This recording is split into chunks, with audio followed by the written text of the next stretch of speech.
Yes, donc bon, voilà, je me présente, mon nom c'est Nati Jean, mon nom d'artiste reggaeman sénégalais et puis voilà, qui vient de Dakar, de la SICAP, qui est né et a grandi ici à Dakar et qui aujourd'hui essaie de se faire une place dans la musique reggae africaine en général.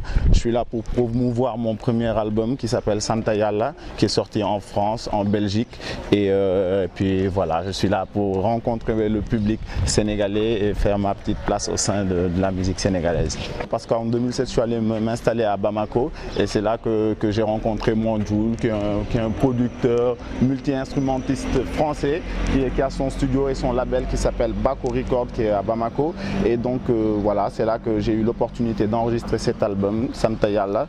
Et ensuite, j'ai fait une rencontre avec un groupe qui marche très fort en France qui s'appelle Danakil, et ce qui m'a permis de partir en France, de faire des tournées avec eux et du coup sortir mon album. Donc mon album Santa Yalla, il est présent et sorti en France depuis 1 an. Donc là je retourne, c'est comme un retour à la base, aux sources, pour essayer de me promouvoir chez moi.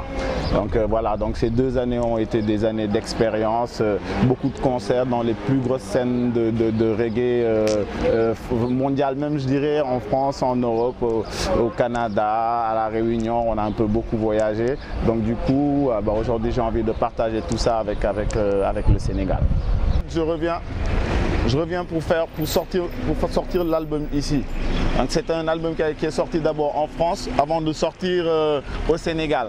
Et donc aujourd'hui, c'est que je le répète, c'est un retour à la base. Donc je suis là pour promouvoir mon album et faire connaître Nati Jean du public sénégalais. Parce que si j'existe, c'est bien pour le Sénégal. Et partout où je vais dans le monde, je représente le Sénégal. Donc pour moi, pour pouvoir évoluer et passer à mon prochain album, à d'autres projets, donc il était important pour moi de venir sortir cet album ici et de faire le taf, quoi. Donc là, concrètement, j'ai une tournée et une sortie d'album aussi au Sénégal. Ça commence à partir de la fin du mois d'avril. Le 27-30, je suis à Saly, Teranga et Coco Bay Hotel. Et puis quelques dates ici à Dakar, l'Institut français, le Just For You et la biscuiterie de Médina. Donc en fait là, je commence mon développement, tu vois, ici chez moi, et ça fait plaisir. C'est ça le projet pour le moment, c'est d'avoir une base à la maison. Nit dafa wara am base. Partout tu dois être chez toi, tu dois montrer que tu es bien chez toi, que tu es à l'aise, que tu aimes ton pays. Donc c'est ce que j'essaie de faire en ce moment.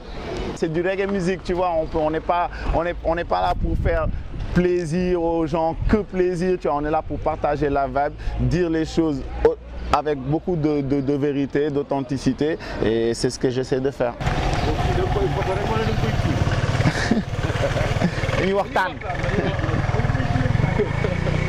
Donc voilà, le reggae, en fait ça faisait quelques années que d'abord il faut signaler que j'ai commencé par le hip-hop. J'ai fait du hip-hop pendant des années, tu vois, on va dire même jusqu'en 2007, jusqu'à ce que je parte à Bamako. Mais bon, je ressentais tout le temps cette envie de faire du reggae parce que voilà, je le mêlais un petit peu au hip-hop et c'était quelque chose qui prenait vachement de place, en tout cas dans mon style musical. Et le fait que je sois parti à Bamako, je pense que ça m'a libéré, ça m'a permis de me mettre à fond dedans, et c'est quelque chose que je ressentais. La musique, ça se ressent.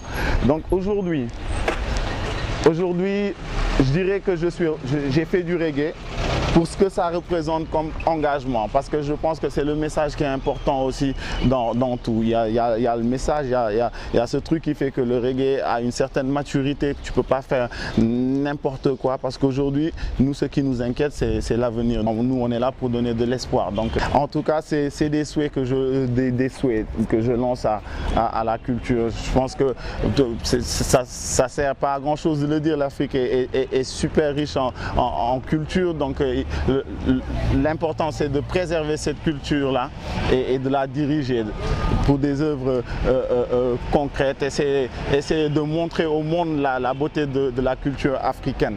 Et j'en suis vraiment fier, et j'espère qu'en tout cas tous les acteurs les plus importants de la culture feront le nécessaire pour qu'on donne du respect aux artistes africains, qu'on fasse des structures bien concrètes, qu'on prenne en charge ces talents qui sont dans la rue, qui sont là, qui ont le talent, qui ont tout ce qu'il faut, mais qui qui n'ont pas de structure pour les aider à se canaliser, à canaliser leur talent et en faire quelque chose de beau pour le bénéfice de l'Afrique.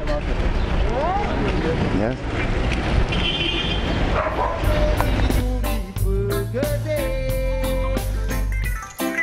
Nugi, di gonna shadi day.